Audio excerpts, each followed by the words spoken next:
Magandang araw mga ka-wear papits. Dahil sa mainit ang panahon ngayon, bibigyan ko kayo ng konting tips sa pagdedetermina kung ano ang sira ng ating mga electric fan. Paalala lang din, ito po ay para sa mga baguhan lamang. Kung kayo po ay professional na naggagawa ng electric fan, ay hindi ito para sa inyo. Okay, so ano ba tong tip na ibibigay natin? Okay, so kung ang electric fan na gamit ninyo ay may problemang ganito, kagaya niya nakasaksak na, and then ipipihit natin or ipa-power on, makikita nyo umiikot siya dahan-dahan, hirap umikot. Malimit po yan. Ang problema niyan ay shafting at bushing. So ito yung bushing, ito yung shafting, yung kinakabitan ng LEC. Sa mga ganyang senaryo, wag nyo na po patagalin yan at posible pa masira yung motor niyan pag nahirapan yung motor. So o-open yung fuse, or ang worst is masusunog. So sa ganyan din, sigurado tayo sa ganyang estado niya ay buo pa yung kanyang motor, dahil pag tinulungan natin yan, iikot na yan ng mabilis. Ayan, Okay, so sigurado buo motor, kaya natin pinapakita to, at least para alam din ng ating mga techtomer, kung tawagin ng mga technician, mga customer na technician. Okay, para alam din nila kung ano yung posibleng sira ng kanilang unit, Okay, so sundan nyo lang ako, papakita ko sa inyo kung anong remedyo yung gagawin natin dito, Dahil dito, pwede natin to linisin, pwede ring palitan. So, pero mas recommended natin sa mga ganito ay palitan na lang. Pero kung nasa sitwasyon naman kayo na wala kayong pamalit, so pwede rin naman linisan. So, tara, sundan nyo ako at pagpapatuloy natin to. Ayan, so matapos natin makalas yung ulo ng electric fan, tuturo ko sa inyo step by step. Tanggalin natin tong LEC gamit yung screwdriver. Meron yan dito tornilyo sa likod. Ayan, ilang pihit lang, tanggal na yan. Ingatan nyo lang din ma-deform itong LEC, at pag yan na-deform, natabingi, natapakan, manginginig na yan. Pag yan nanginig, magiging sanhi na yan ng sunod na pagkasira uli ng shafting and bushing. So kaya iingatan ninyo. Okay, sunod, kalasin ng guard lock. Ayan. Ang tawag po dito ay guard lock. And then tong screen,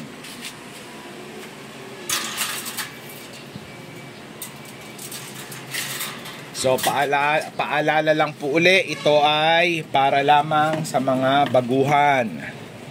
So yung mga professional, hindi nyo na po kailangan to, kasi na-experience po natin pag tayo nagde-demo ng mga basic, may mga professional na nagre-react, napaka basic daw. So ganun talaga, kahit basic yan, maraming tao pa din ang hindi nakakaalam. So kaya doon natin sineshare or pinapatungkol yung mga ganitong video. Ayan, sunod, ayan, tinanggal natin yung front cover and then back cover. Ayan. Okay, so pagkalas na sila, kakalasin muna natin tong pinaka metal arm nya. Ayan. Okay, ang mga tornilyo, huwag kalimutan, baka magkandawala yan, problema yan. And then next, pwede na natin kalasin yung pinaka pinaka tornilyo ng motor. Ayan. Ibalik nyo na rin para siguradong hindi mawawala yung yung nut nya.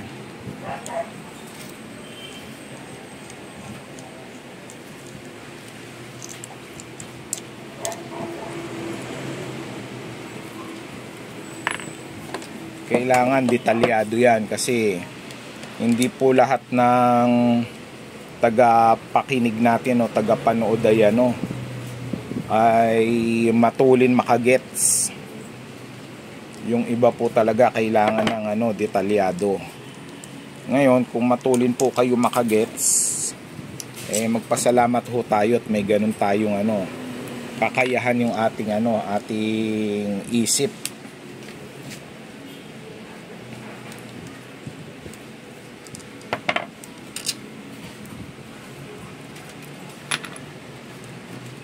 Okay, so sa ganyang sitwasyon, pwede na natin mapaghiwalay yan. Mahihila na natin yan, oh. Ayan, oh. Kita. Ayan, so nahila natin yung likod, hilain natin yung harap. Okay, sa itsura nung ano na to, ng shafting na to, ang may problema dito is yung likod. Ayan, oh, makikita nyo. Ayan, so ano na siya, yung langis na nanigas. Pero yung harap naman, so far, okay pa. Pati yung bushing. Ano yung bushing. So, pagka ganito naman itsura niyan, pati bushing niyan, madumi na. Okay, so ayan o, madumi na yan. Ngayon, kung ang sistemang gagawin natin ay paglilinis lang, pwede po naman yan, linisan lang. So, papakita ko uli sa inyo kung paano lilinisan. Ayan, gamit ang lacquer thinner, diesel or gasolina or paint thinner, pwede natin palambutin yung ano yan, yung dumi. Ayan o.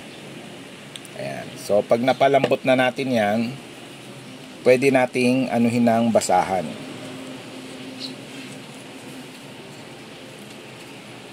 Okay, so makikita natin talagang ano siya, yung medyo ano yung tama niya, malalim. Ayan o.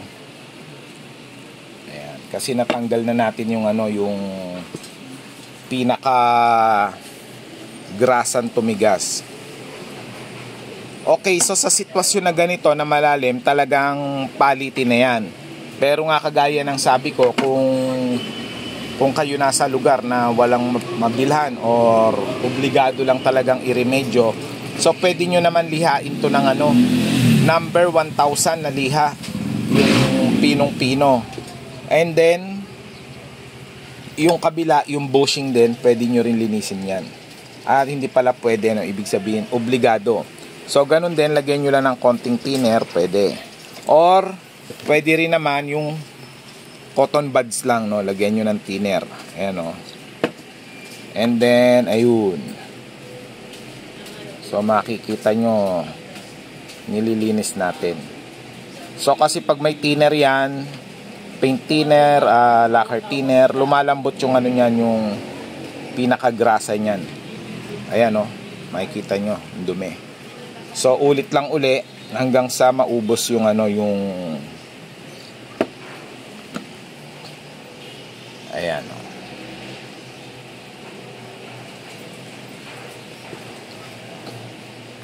Okay, so nalinis na natin, no?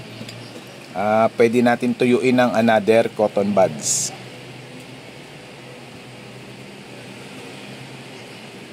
Okay, so ito yung sistemang sinasabi ko lang na linis. Kasi ano natin yan, ibabalik natin yan and then papakita ko sa inyo na gumagana na. Okay, next, after natin malinis, lalagyan natin yan ng ano, ng konting langis lang. Ayan, yung mga jockey oil or singer oil. Konting-konti lang. Ayan, wag naman sobrang dami. Ayan. So, ito, ganun din.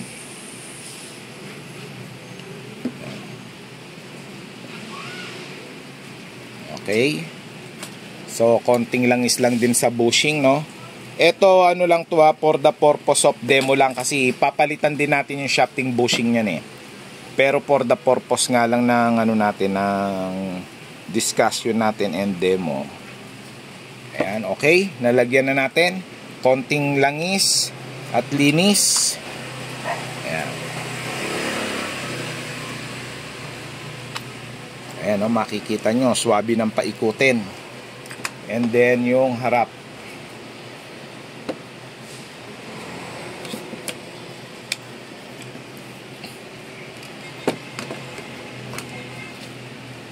Okay, totornilyo na natin uli.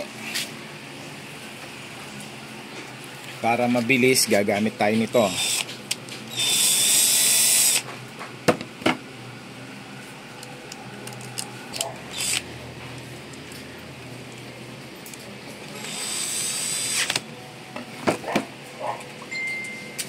Okay, so makikita nyo, no, ayan, no, swabing-swabe, no, kahit konting ano lang, konting pihit lang. So, sasaksak natin, ayan, ha, plug in.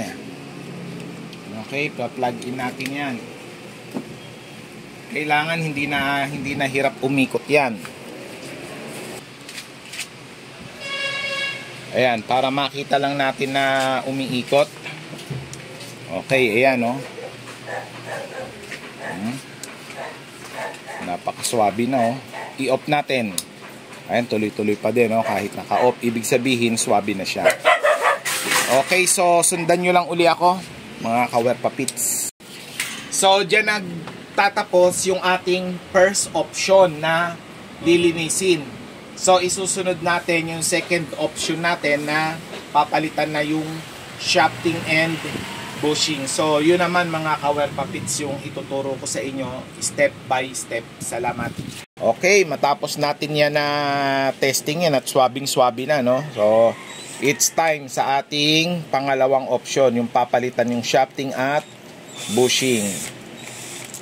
Okay, so ginagamitan ko lang ng wireless na ano na drill ano. Ayan, oh, para lang mabilis. Pero kahit manual, okay lang yan.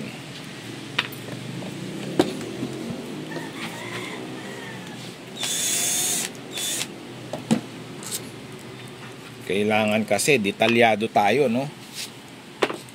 Ayaw ko ng ano, nagso-shortcut para lahat ng detalye makukuha ng ano, ng mga ka-Werpapits natin, no? Lalo na yung mga baguhan. So sa mga baguhan, subscribe na po kayo sa ating YouTube channel. Okay? Kagaya kanina, mahuhugot na natin yan. Okay? Ayan. Okay, so ito yung shafting uli. And then yung bushing. Ayun, yun yung papalitan natin. So babaklasin natin yan, papakita ko rin sa inyo uli. Start. Okay, so ito yung ating ano, pinaka part 2 kasi yung part 1 natin, yung paglalagay ng langis or paglilinis lang yung diniscuss natin, no? Pero ang part 2 natin, ito, papalitan natin ng shafting at yung mismong bushing. So yung mga di pa pala nakapag-subscribe, no, sa aking channel Werpapits dito sa YouTube, mag-subscribe na kayo. Okay? So ito, sa pagtatanggal ng bushing, meron tayong tinatawag na metal pot. Ito yung metal pot na yan, baga matiero yan, ano yan, pag kinalas mo, malimit, napuputol na rin yan. Meron namang tsamba na hindi napuputol, pero tingnan natin kung anong kalalabasan niya.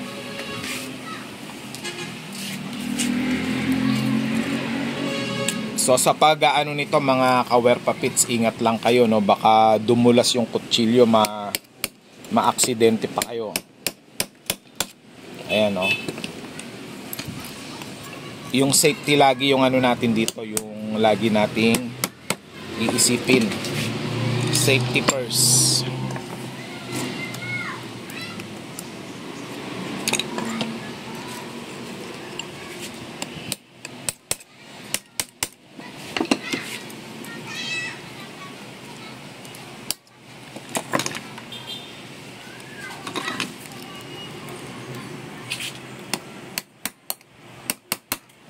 Pwede din dito screwdriver yung gagamitin nyo, basta matalim siya na pangsikwat.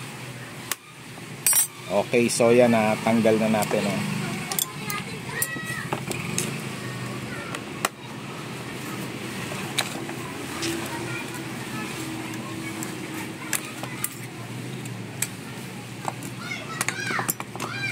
Ito na yung bushing na papalitan natin.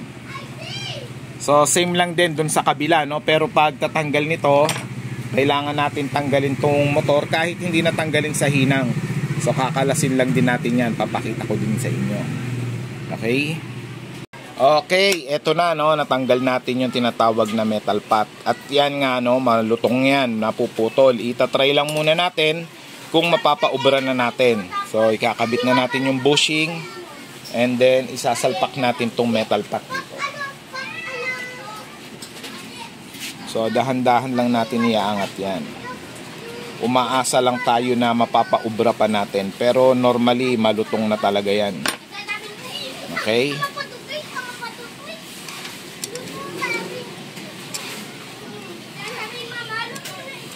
Ayan, no, meron niyang clip, makikita nyo lumitaw doon. Hindi yan pwede na ano, maluwag. So ang ginagawa ng ibang ano diyan, technician, nag-i-improvise ng bolt and nut, ganyan. Lalagyan ng washer and then hihigpitan para umangat maigi to, saka i-clip, no. Pero ako nilalagyan ko lang ng ano, ng ito. Ayan, C-clamp. Ayan, so isi-C-clamp natin yan. Kanya-kanyang technique yan, no, mga kawerpa pits. Ang goal lang naman natin dito ay ano, ay magawa yung electric pa, no.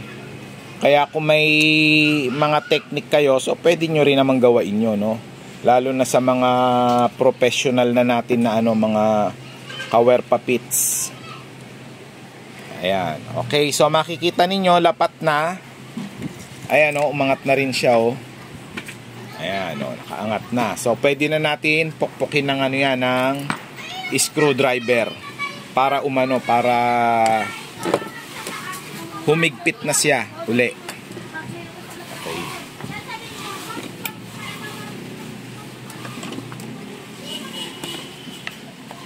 Ayan, so screwdriver na lapad.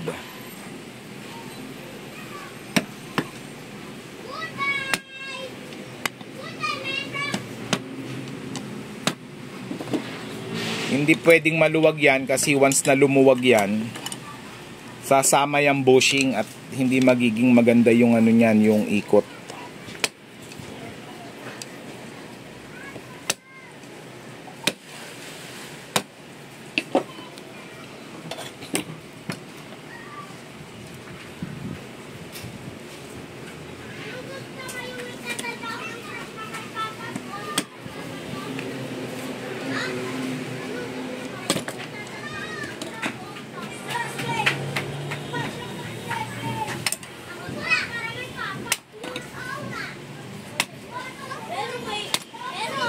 Okay, so ayan, no, naano na natin, na ipit na natin. Pwede na natin tanggalin tong ano, tong C-clamp. Pero once na umangat yan, wala tayong magagawa kundi magpalit ng panibago.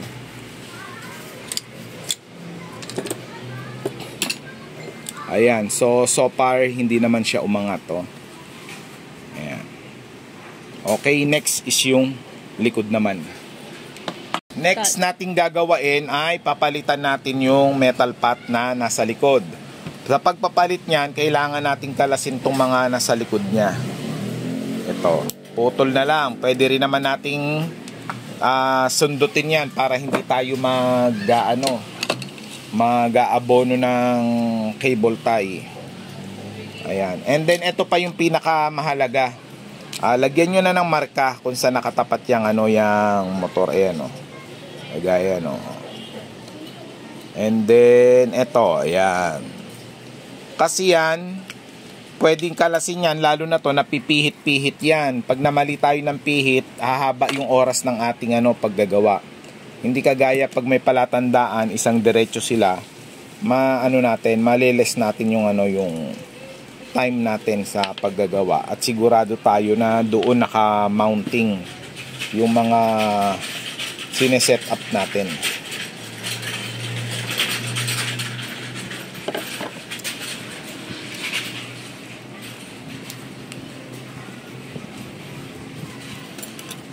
So sa pagsungkit-sungkit, ingatan yung coil, baka masugatan. Ayan, oh. Pag nasugatan niya, naputol, mapapamahal tayo kasi obligado bibili tayo ng ano, ng rewind na motor. Okay, so yung ano niya, yung pinakalock niya nasa likod pa. Obligado, kakalasin din natin to. Ang tawag diyan sa ano na yan, sa likod na yan, ay gearbox assembly. GBA. So available din to sa ating ano dito, sa ating tindahan dito sa Talaba 7. Waze nyo lang or Google Map, Wewe Mini Enterprise. Okay, so kasama na advertising dyan. Ayan, konting ano lang to mga kawerpa pits. Tiyagaan, no? Kasi itong mga ganito, bukod sa makakatipid tayo ng ano, ng kaunti, dahil ang labor nito umaabot din ng 150, 100 to 150. pwede rin nating gawing hanap buhay. Kaya mahalaga na marunong tayo nito. Tatandaan nyo lang mga tornilyo kung saan nyo pinagkakakalas.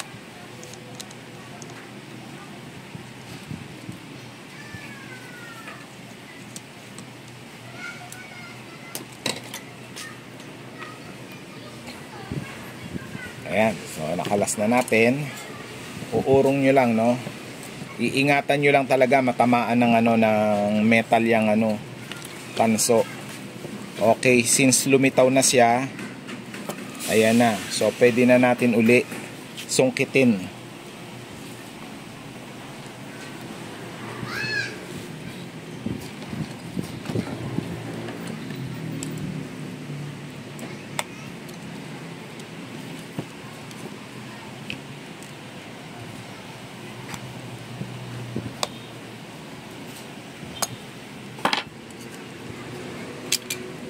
Ayan. Okay, so ito yung bushing na papalitan. Ayan. Papalitan natin ng bago. Ayan. Okay, so same procedure kagaya sa ginawa natin dun sa harapan. Kakabitan natin ng C-clamp and then i-clip natin. Okay, eto na tayo ngayon, magpapalit na tayo ng shafting. Sa pagpapalit ng shafting guys, tatlong klase ang mga thread na yan. May pino, may pangalawa, at merong mas malaki yung mga orbit. So ito yung nasa gitna. Ayan, kailangan lumulusot yung ganyan. Kasi marami sa atin napapalitan to ng pino or yung mas malaki yung thread. Kaya nangyayari, nagkakaroon ng problema sa sa oscillation, yung paling-paling niya from left to right. Ayan, ganyan. Okay, so at ito namang shafting, pag bumili naman kayo nito, pinapalitan na yan dito sa sa tindahan, So pwede kayo dito bumili sa amin, Hindi naman na yung customer ang magpapalit niyan. Okay, so tatanggalin yung spacer. Ayan. Meron yan din malutong na, pag tinanggal mo nadudurog na. So meron namang hindi. Ayan, so sa pagkakabit din yan, kailangan parehas, sinusukat yan. Ayan, kagaya nito, ang nakalitaw ay lagpas 1.5, ayan 1.5 inch, ayan sobra konti, so tatandaan nyo na lang. And then pupukpukin. Meron ito gumagamit ng jack. So dati talaga kailangan jackin kasi sobrang tigas, Ngayon pinupukpok ko na lang, Dahil marami ring bumabati ko sa akin sa pagpupukpok at tumatabingi daw yung shafting. So depende sa nagpupukpok, Ayan, So depende sa sa pulso nung nagpupukpok mga kawerpa pits. Ayan, so tanggal na siya. Ito yung yung gasgas niya, Ayan. So magaspang na talaga siya. So pero pwede pang lang, pang samantagal. Okay, pag kinabit natin rekta yan, medyo maluwag yan, kaya pupukpukin natin, ball hammer, ball pin hammer. So kabilaan lang.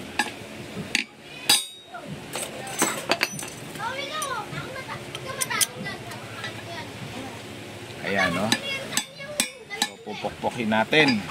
So hindi po mabubusalsal yan at hindi rin po tatabingi yan dahil sanay na ho ako magpukpok niyan. So pero kung may jack kayo, wala namang problema. Kulang pa ng konti.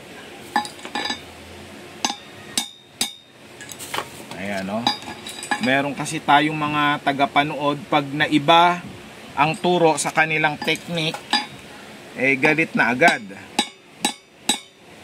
May kanya-kanya tayong technique. So kung dun ka magaling sa technique mo, okay yun. Ngayon, sineshare natin is mga idea.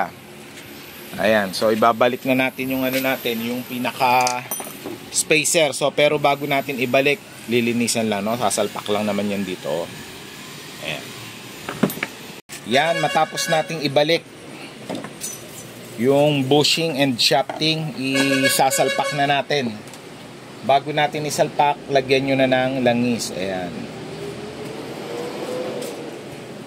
Kung acidic ang mga kamay nyo, mga kawerpapits, huwag nyo nang hawakan tong shafting.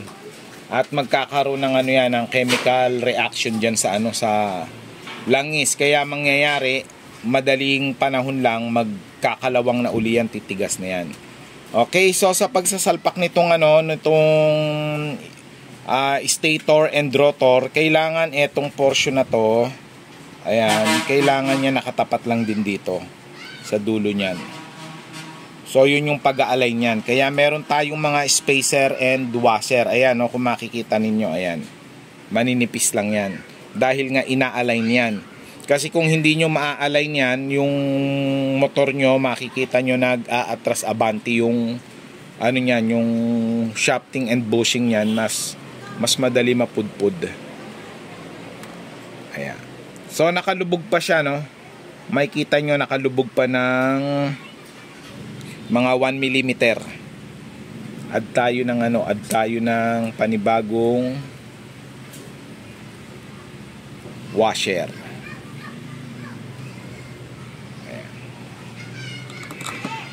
Ayan, so pantay na. And then sa kabila, lagay na rin natin to. Once na naisalpak natin yan, kailangan may ano yan, may allowance. At least mga 1 mm sa likod, 1 mm sa harap. So ganun lang kaliit, huwag masyadong malaki. And then syempre ito nakatapat dito.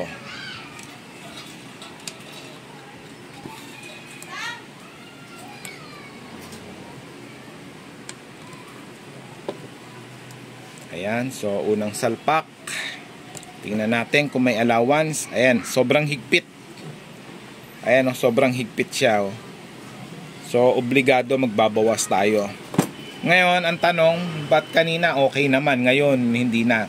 So minsan may ano, may konting pagkakaiba dito sa bushing, mahaba ng konti. Ayan, kaya pag sinalpak nyo, masikip na siya. So ganun lang 'yun. Babawasan nyo lang ng ano, ng spacer.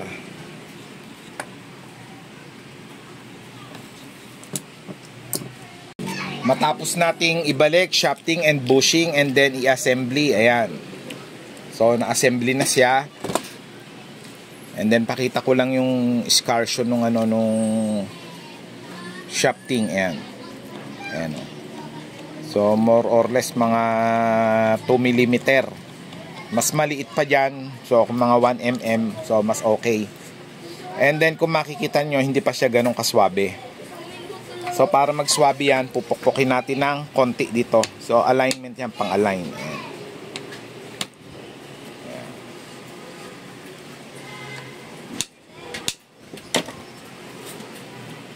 Okay, so hanggang sa luluwag yung ano niyan, yung shafting niya. Kumbaga swabe kagaya kanina. Okay, ang isa pang technique, pwede nyo yan isaksak, paganahin. Ayan, pa-plug in natin.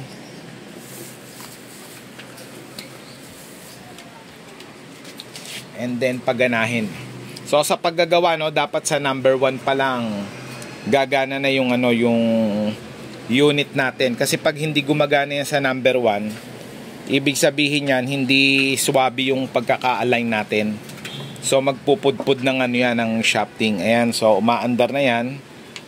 Pupukpukin lang natin. I-off.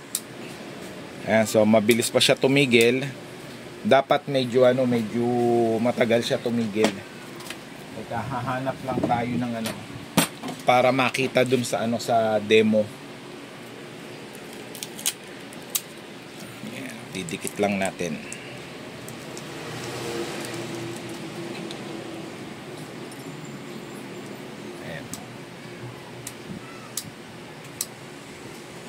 Ayan, so pupukpukin lang natin hanggang sa mawawala pati yung mga maaligas-gas.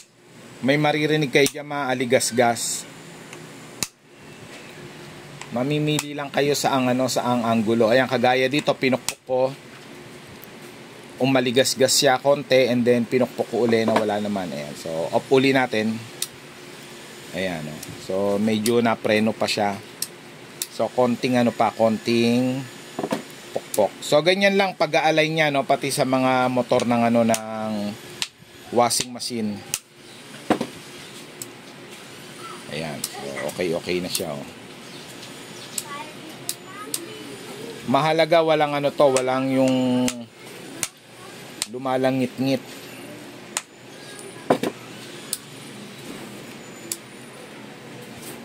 Ayan, so swabe na siya. And then pag swabe na, no, pwede nyo pa try higpitan ulit to. And then pag nahigpitan, ulitin nyo lang yung procedure. Okay, matapos nating i-general assembly na, testingin natin. Ayan, number 1. So, nabuelo siya, no? Pag hindi siya nakabuelo ng number 1, ibig sabihin, hindi tama yung alignment. And then, number 2, ayan, mas malakas. Number 3.